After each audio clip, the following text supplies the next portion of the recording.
I strongly believe that this is one of the most important things you'll want to have in place before you ever start homeschooling. Routines create a natural rhythm to our day, and they lay the foundation for our homeschool. Now, for morning routines, these include things like brushing your teeth and brushing your hair, unloading the dishwasher, and so forth.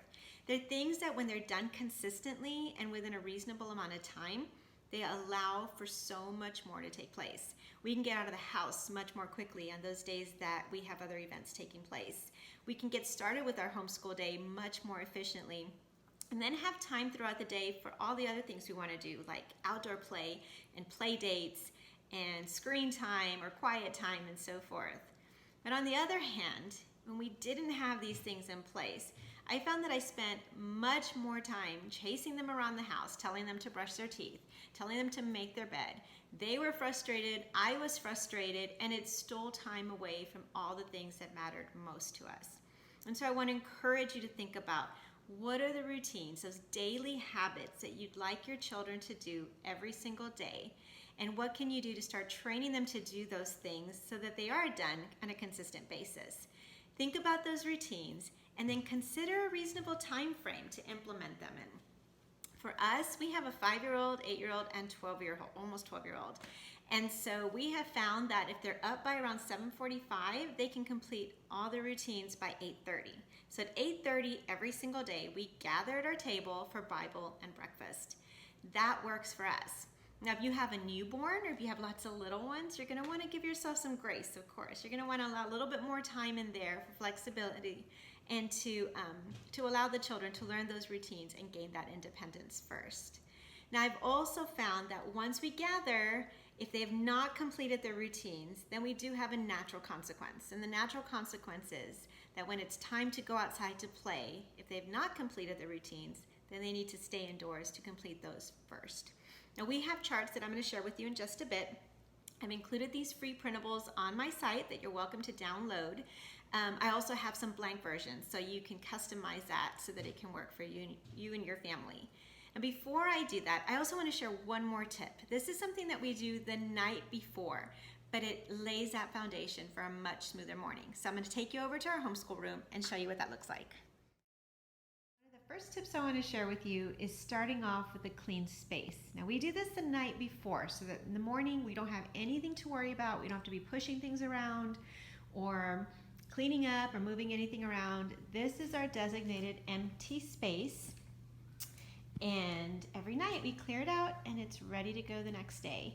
We also like to clean out this area because this is usually where I put out my supplies or where the kids turn in their materials. And once this is all good to go, then all we have to worry about is the rest of the home.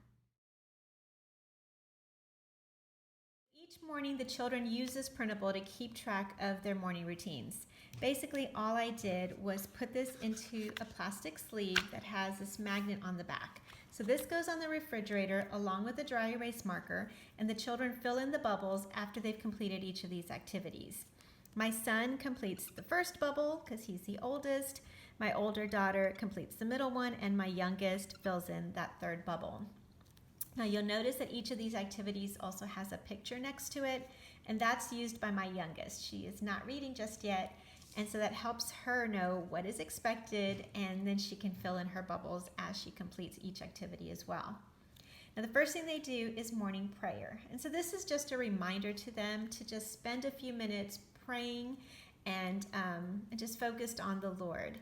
Then they make their beds, and so they know the expectation for that. We've gone over what their beds are supposed to look like, and it's neat to see that over time they've tried to make them even prettier with more pillows or blankets and so forth. So they do that each and every morning.